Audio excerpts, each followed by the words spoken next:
As is described on the photo, there is an old man in a green sweater who is painting at his garden. The old man is surrounded by different colorful paintings and green plants. The old man might be painting because he is a famous artist. Necə belə detallı təsvir etdiyini bilmək istəyirsən? Əslində məsələ göründüyündən daha da sadədir.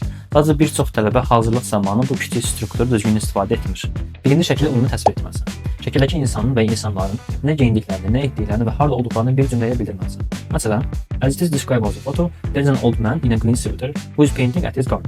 Və ikinci olaraq biz arxa planı təsvir etməliyik. Arxa planı təsvir edən zaman şəkildəki insanın və insanların arxa mənzərələri ola bilər, bu heyvan ola bilər, bu hər hansı bir maşın ola bilər.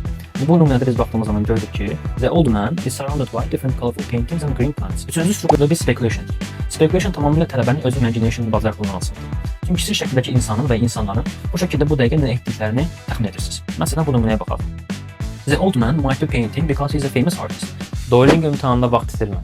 120 plus skoru garanti etmək istəyirsənsə, Şehin Akademiyaya gəl, birlikdə hazırlaşaq.